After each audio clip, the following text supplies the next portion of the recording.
Assalamualaikum warahmatullahi wabarakatuh. Kami dari kelompok 5 Ekonomi Syariah 5G akan sedikit menjelaskan tentang penaksiran fungsi permintaan. Poin pertama, metode penaksiran permintaan. Berkaitan dengan fungsi permintaan, maka harga produk yang bersangkutan, pendapatan konsumen, harga produk lainnya, advertensi, dan lain-lain dapat diperkirakan pengaruhnya terhadap jumlah produk yang diminta oleh konsumen. Dalam hal ini, jumlah produk yang diminta dapat dikatakan sebagai variabel yang mempengaruhi, sedangkan harga produk, pendapatan konsumen, dan lain-lainnya merupakan variabel bebas. Metode penaksiran permintaan suatu produk dibagi menjadi dua, yaitu yang pertama, metode langsung. Metode langsung merupakan metode yang melibatkan konsumen secara langsung kepada individu dan masyarakat sebagai sumber informasi untuk menaksirkan permintaan suatu produk. Beberapa metode penaksiran permintaan yang termasuk dalam metode langsung antara lain: yang pertama, wawancara dan survei; yang kedua, pasar simulasi; yang ketiga itu eksperimen pasar secara langsung; dan yang keempat, metode ini hampir sama dengan metode pasar simulasi, akan tetapi pada metode ini perusahaan melakukan penelitian terhadap perilaku individu secara real di pasar. Dan yang selanjutnya itu kedua, metode tidak langsung. Dalam metode tidak langsung merupakan metode yang menggunakan data yang telah diperoleh oleh perusahaan, dan kemudian data tersebut diolah secara statistik untuk memperoleh fungsi permintaan suatu produk. Metode untuk menaksir permintaan suatu produk yang terkategori metode tidak langsung adalah analisis regresi. Analisis regresi adalah suatu teknik statistik yang digunakan untuk mengetahui seberapa besar pengaruh suatu variabel terhadap variabel yang lain. Berikut ini merupakan karakteristik dari analisis regresi, antara lain yaitu untuk menganalisis regresi diperlukan minimal dua data. Selanjutnya yaitu wawancara, survei, dan eksperimentasi pasar. Yang pertama adalah wawancara. Untuk keperluan wawancara, biasanya diambil sampel yang dapat mewakili, sehingga karakteristik yang ada pada populasi harusnya tercakup dalam sampel. Hal ini untuk menghindari bias yang mungkin dapat terjadi. Metode langsung estimasi permintaan secara sederhana dapat dilakukan dengan mengajukan pertanyaan kepada pembeli maupun pembeli potensial tentang reaksi-reaksi potensial terhadap perubahan dalam harga ataupun determinan lain atas keputusan mereka untuk membeli produk. Walaupun kelihatannya sederhana, dalam pelaksanaannya pendekatan ini menghadapi banyak kesulitan, yaitu kecakapan random, bias pewawancara, adanya kesenjangan antara niat dan tindakan. Selanjutnya, dengan kesulitan tersebut, kita dapat terlebih dahulu menguji keterandalan jawaban responden ataupun keterandalan pertanyaan dengan menanyakan pertanyaan yang sama dalam bentuk pertanyaan yang berbeda pada saat wawancara. Di samping itu, pertanyaan harus dirangkai dengan cara menciptakan dan menyangkut kepentingan subjek, mengundang jawaban akurat, dan tidak menimbulkan reaksi emosional yang dapat mempengaruhi jawaban menyimpang atau membuat responden menolak melanjutkan. Selanjutnya adalah survei konsumen.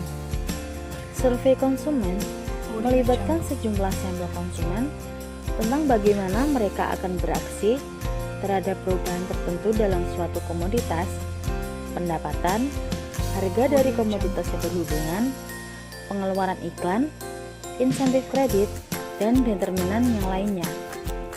Survei ini dapat dilakukan dengan mencegah dan menanyai orang-orang pada suatu pusat perbelanjaan atau dengan menyusun daftar pertanyaan atau kuesioner yang canggih untuk dibagikan kepada sampel konsumen tertentu oleh para penanya atau interviewer yang terlatih. Di dalam survei, terdapat teknik yang biasanya dilakukan. Pemikiran untuk mengadakan peramalan berdasarkan survei mengenai berbagai kecenderungan ekonomi adalah supaya berbagai keputusan ekonomi dapat dibuat dengan baik sebelum terjadi pengeluaran aktual. Beberapa survei yang sangat terkenal yang digunakan untuk meramalkan kegiatan ekonomi pada umumnya adalah yang pertama, survei tentang pabrik dan para eksekusi bisnis dan rencana pengeluaran untuk perlengkapan. Yang kedua, survei tentang rencana perubahan inventory dan harapan penjualan.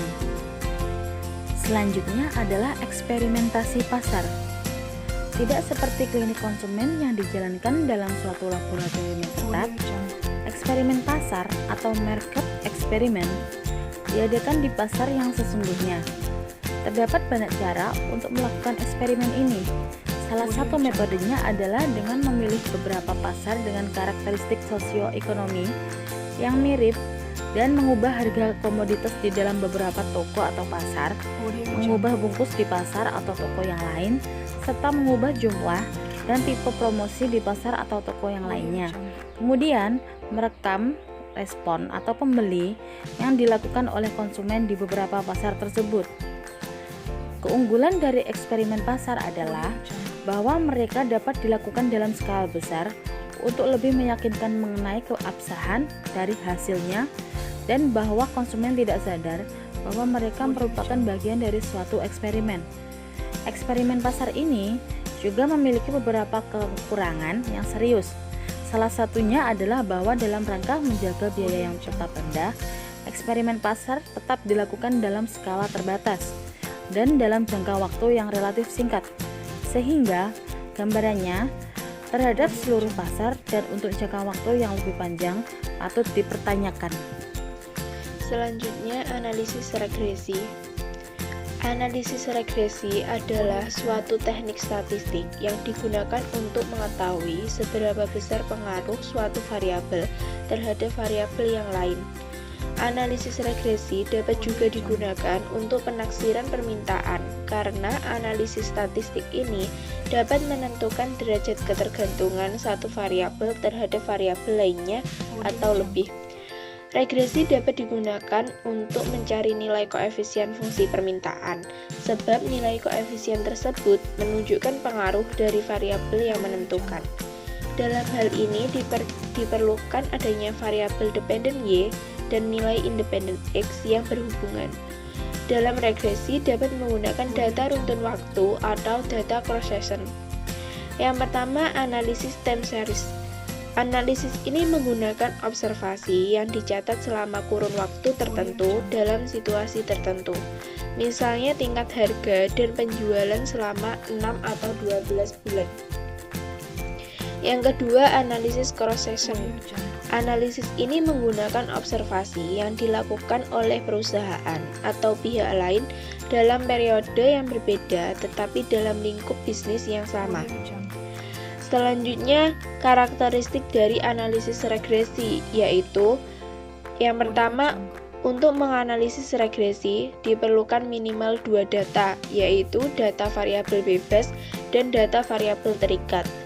Yang kedua, data yang digunakan dalam analisis regresi merupakan data sekunder, misalnya data jumlah penjualan dari tahun ke tahun dan data harga jual produk dari tahun ke tahun. Yang ketiga, data yang digunakan dalam analisis regresi merupakan juga data runtun waktu atau time series dan data seksi silang atau cross-section. Data runtun waktu merupakan data yang dimiliki oleh suatu perusahaan tertentu yang tercatat pada suatu periode tertentu.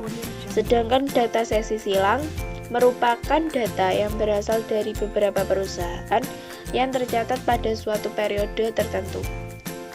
Selanjutnya, linearitas dalam regresi. Dalam analisis regresi, linearitas merupakan hal yang sangat pokok. Dan beberapa rumus linearitas dalam regresi tersebut dapat digunakan sebagai analisis penafsiran permintaan. Analisis regresi menunjukkan adanya ketergantungan antara variabel Y terhadap variabel X. Ketergantungan tersebutlah dinyatakan dalam bentuk linear, non-linear, dan kuadratik. Selanjutnya yaitu penaksiran parameter regresi. Metode least square digunakan untuk mencari parameter-parameter alfa dan beta seperti pada persamaan regresi yang menggambarkan hubungan yang jelas antara nilai X1 dan variabel dependen atau terikat Y. Untuk menggambarkan metode ini, kita gunakan contoh sederhana di mana hanya ada satu variabel independen atau bebas. Metode ini biasanya disebut juga dengan regresi sederhana atau analisis korelasi, karena lebih sederhana jika dibandingkan dengan analisis regresi berganda yang digunakan bila terdapat dua atau lebih variabel independen atau bebas. Metode least square atau kuadrat kecil sering disebut ordinary least square atau OLS, yaitu merupakan proses matematis untuk menentukan intercept dan slope garis-garis yang paling tepat yang menghasilkan jumlah kuadrat deviation atau simpangan yang minimum. Persamaan regresi merupakan garis penyesuaian terbaik atau the line of the best fit yang diseleksi dengan prosedur matematika dan menempatkan garis tersebut pada kuadrat yang error yang diminimalkan. Yang selanjutnya yaitu koefisien determinasi. Koefisien determinasi atau R kuadrat adalah angka yang menunjukkan proporsi 58 variabel dependen yang dijelaskan oleh variasi 58 variabel independen. Artinya, R kuadrat ini menunjukkan seberapa jauh kesesuaian persamaan regresi tersebut. Selanjutnya yaitu ada 6 masalah pokok yang sering terjadi dalam analisis regresi. 6 masalah pokok tersebut yang pertama yaitu kesalahan spesifik. Ada 2 macam kesalahan utama spesifikasi yang mengakibatkan hasil regresi tidak dapat dipercaya. Yang pertama yaitu karena penggunaan bentuk hubungan fungsional yang salah. Dan yang kedua yaitu terabaikannya beberapa variabel penting. Kesalahan yang kedua yaitu kesalahan pengukuran. Kesalahan terhadap pengukuran variabel yang tidak tepat harus dihindari karena mengakibatkan hasil regresi menjadi tidak dapat dipercaya. Selanjutnya yaitu kesalahan yang ketiga, persamaan simultan. Asumsi dari suatu analisis persamaan regresi adalah persamaan tunggal yang bisa menjelaskan hubungan secara keseluruhan. Masalah yang timbul adalah dalam penaksiran permintaan pada tingkat harga yang terjadi merupakan hasil persamaan-persamaan simultan, baik terhadap persamaan penawaran maupun permintaan. Selanjutnya yang keempat yaitu heteroskedastisitas. Analisis regresi menanggap kesalahan bersifat homoskedastisitas, yaitu asumsi secara random sesuai dengan besarannya variabel independen. Adanya heteroskedastisitas ini bila kesalahan yang terjadi tidak acak tetapi menunjukkan hubungan yang sistematis sesuai besarnya satu variabel independen atau lebih. Selanjutnya kesalahan yang kelima yaitu multikoliniaritas. Masalah ini muncul ketika apabila variabel-variabel independen ternyata tidak benar-benar independen satu sama lain. Multikoliniaritas ini dapat berakibat pada yang pertama yaitu analisis regresi tidak mampu mendeteksi hubungan yang benar dan menghasilkan nilai koefisien yang arbiter. Yang kedua yaitu mengurangi kemampuan menjelaskan dan kemampuan prediksi dari persamaan regresi.